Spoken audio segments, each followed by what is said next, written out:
अस्सलामुअलैकुम। कैसे हैं आप सब लोग? उम्मीद करती हूँ आप सब लोग ठीक होंगे, खैरियत से होंगे। आज मैं आप लोगों को एक न्यू रेसिपी सिखाऊंगी। अगर आप लोगों के पास आलू और 3 चम्मच बेसन मौजूद है घर में तो ये रेसिपी आप लोग ट्राई कर सकते हैं। तो सबसे पहले 2 अदद मैंने आलू ले लिया और इनको बहुत अच्छे तरीके से वॉश कर दिया। ठीक है, आलू को वॉश करने के बाद अब हम इनकी करेंगे कटिंग।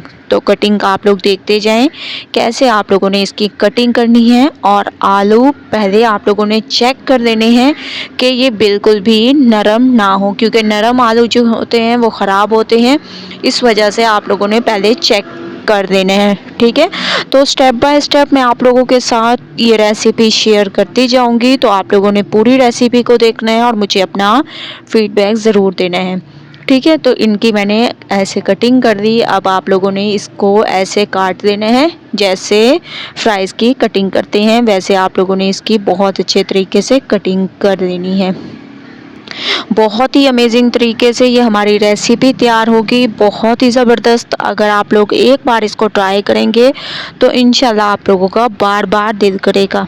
तो माशाल्लाह से तमाम की मैंने कटिंग कर दी। अब जैसे कि आप लोगों ने वीडियो के स्टार्ट में सुना कि मैंने 3 चम्मच बेसन इसमें इस्तेमाल किया है, तो 3 चम्मच बेसन ले लेंगे और इसको अच्छे तरीके से छान लेंगे। इसके बाद इसमें डाल देंगे कुटी हुई लाल मिर्चें, थोड़ा सा धनिया पाउडर और हस्बे जायका नमक।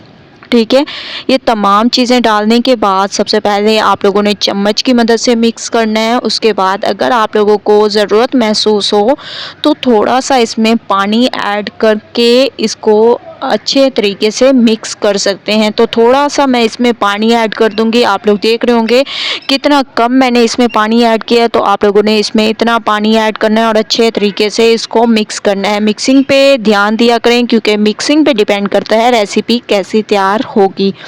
तो माशाल्लाह से मैंने इसकी बहुत अच्छे तरीके से मिक्सिंग कर दी। आप लोग देख रहे होंगे बहुत ही ज़बरदस्त तरीके से बेसन इसके ऊपर कोट हो चुका है। ठीक है, अब ऑयल हमारा गर्म हो चुका है। आप लोगों ने इसमें एक एक को इसमें डालते जाना है। सारे इकट्ठे भी डाल सकते हैं लेकिन वो आपस में जो है चिपक जाएंगे, जुड़ जाएंगे और अच्छे तरीके से फ्राई नहीं होंगे। तो ज़्यादा बेहतर ये है कि एक एक कर आप लोग डाला करें।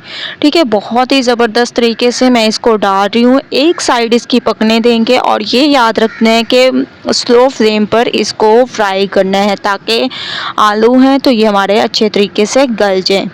तो माशाल्लाह से आप लोग देख रहे होंगे तकरीबन 3 से 4 मिनट मैंने इसकी एक साइड को पकाया है। अब मैं इसकी साइड को चेंज करूंगी और एक खूबसूरत सा कलर इसके ऊपर आने देंगे। उसके बाद चलेंगे नेक्स्ट स्टेप की तरफ। तो तमाम की पहले मैं साइड चेंज कर देती हूँ और दोनों साइडों पर एक खूबसूरत सा कलर आने देंगे। तकरीबन आपको 5 से 7 मिनट लगेंगे और दोनों साइडों पर अच्छा सा कलर आ जाएगा। तो माशाल्लाह से आप लोग देख रहे होंगे कुछ को मैंने फ्राई कर दिया और बहुत ही अमेजिंग कलर आ चुका है और कुछ हमारे फ्राई हो रहे हैं। तमाम को फ्राई करके फिर चलते हैं फाइनल लुक की तरफ। तो बहुत ही अमेजिंग तरीके से आप लोग देख रहे होंगे कितने अमेजिंग तरीके से हमारी ये रेसिपी तैयार हुई है। रमज़ान के लिए बहुत ही स्पेशल रेसिपी है। इस बार रमज़ान में आप लोग इस रेसिपी को ज़रूर ट्राई करें। ठीक है, ऊपर से चिली गार्लिक सॉस भी ऐड करते हैं जिससे इसके टेस्ट में इजाफा होगा। अगर आप लोग चिली गार्लिक सॉस पसंद नहीं करते तो इसकी जगह केचप भी यूज़ कर सकते हैं। तो माशाल्लाह से फाइनल लुक आ चुकी है। आप लोग देख रहे हैं बहुत ही ज़बरदस्त अमेजिंग सी रेसिपी हमारी तैयार हो चुकी है। फ्रेंच फ्राइज़ की रेसिपी बहुत ही अमेजिंग। तो एक बार रेसिपी ज़रूर ट्राई करें, मुझे अपना फीडबैक ज़रूर दें। रेसिपी पसंद आए लाइक करें, ज़्यादा से ज़्यादा शेयर करें। इंशाल्लाह कल न्यू रेसिपी के साथ हाजिर होंगी। तब तक के लिए अल्लाह हाफिज़।